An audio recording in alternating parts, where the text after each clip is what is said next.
What defines you? Your emotions, or your intellect? If you think deeply, the decision you make in the outside world are often a reflection of your thoughts, either emotionally or intellectually. Whenever we are doing something, it is natural to have thoughts that are running at the back of our head. If you realize, we always pay attention to thoughts that are running in our subconscious mind. We need to understand and differentiate which is a good thought and which is a bad thought. Thoughts are like a stream. The water reaches wherever possible. Likewise, there are many thoughts that are running in our mind all the time. Even while you are watching this video, there are other thoughts that are running through your mind. Whenever you start to give an importance to a particular thought, then immediately your actions begin to move towards it. Even if you are fully engaged in that particular action, there are still other thoughts that are running through your mind. So you can't get yourself fully focused on something 100% all the time. There is always some percentage of subconscious thoughts overlapping with your present life. For example, when we are watching a video on YouTube, sometimes our attention goes to the other videos. Before we even finish watching any video, we tend to click on the other video. This does not mean that the video we were watching was not interesting enough. It was the thought that was running in our mind that distracted us. This happens when we read newspaper as well. We tend to jump from one article to the other. We switch between TV channels. We change music. We flip magazines, etc. Even on social media platforms, we tend to scroll faster before we even pause to read something fully. This is what we do every day. The reason is the flow of thoughts that drives our action every minute. We take decisions based on our thoughts. If you think I'm right, keep watching the video. Just hit the like button and subscribe to this channel. So, it is a human nature to always have a flow of thoughts in our head. You must try to understand which is an important thought and which is not. You need to pay attention to the thought that will do benefits to you. In our mind, thoughts appear and disappear every minute. For example, while you are heading to your workplace, a fantastic thought or an idea comes to your mind. You would think, when I reach there, I will share this idea with the people. But often, when you reach there, the thought disappears. Think of it deeply. It would have happened in your life many times. As we know, thoughts are two types. A good one and a bad one. If you plan to cheat someone, it is a bad thought. Doing so, it becomes a bad action. If you plan to help your parents, it is a good thought. Doing so, it becomes a good action. So actions are purely based on our thoughts. We need to further understand how thoughts shape our actions. There are two types of shapes that we give to your thoughts. One is an emotion shape. Another one is an intellect shape. With every thought, we either get emotional or we gain intelligence. For example, one may decide to quit smoking.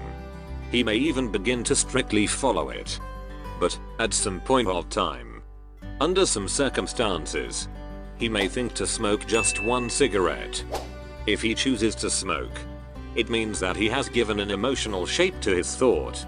This is an emotional behavior.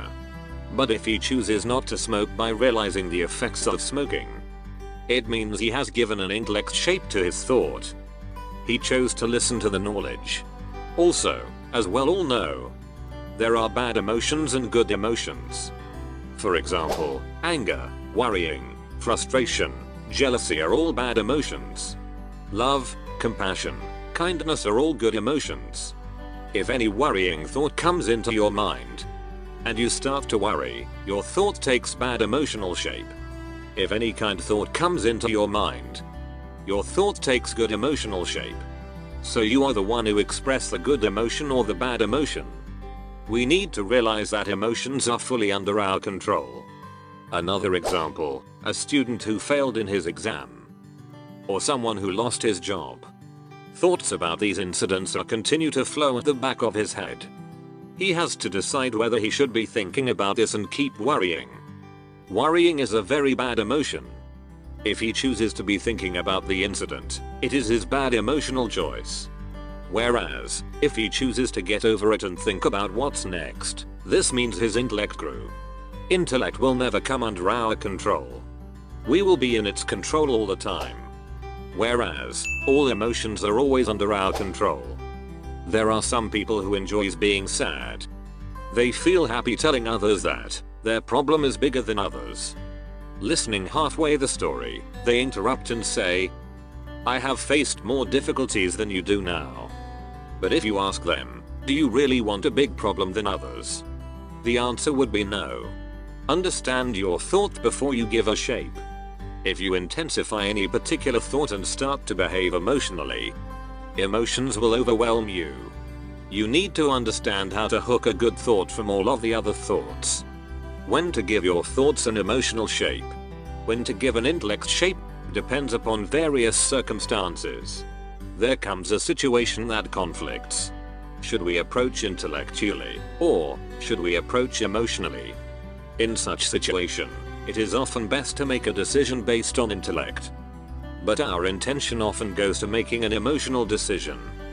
That is why most of the things that happen around us succeed in stirring our emotions. Look at marketing, politics. They simply stir your emotions to get into your head to be in favor of them. The thing that brings most people together is emotion. In times of hurricanes, floods, earthquakes, tsunamis, etc., people helped each other regardless of religion, language or race. People were selfless, they were showing kindness and love to others. Thoughts took an emotional shape here.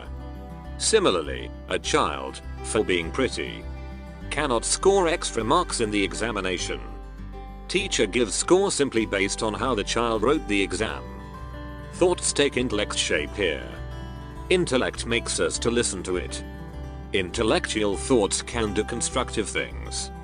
Emotional thoughts can be used to do constructive things. So the conclusive statement is, to make your life better or to ruin life, it revolves around how you shape your thoughts. We need to train the children how and when to make emotional and intellectual decisions.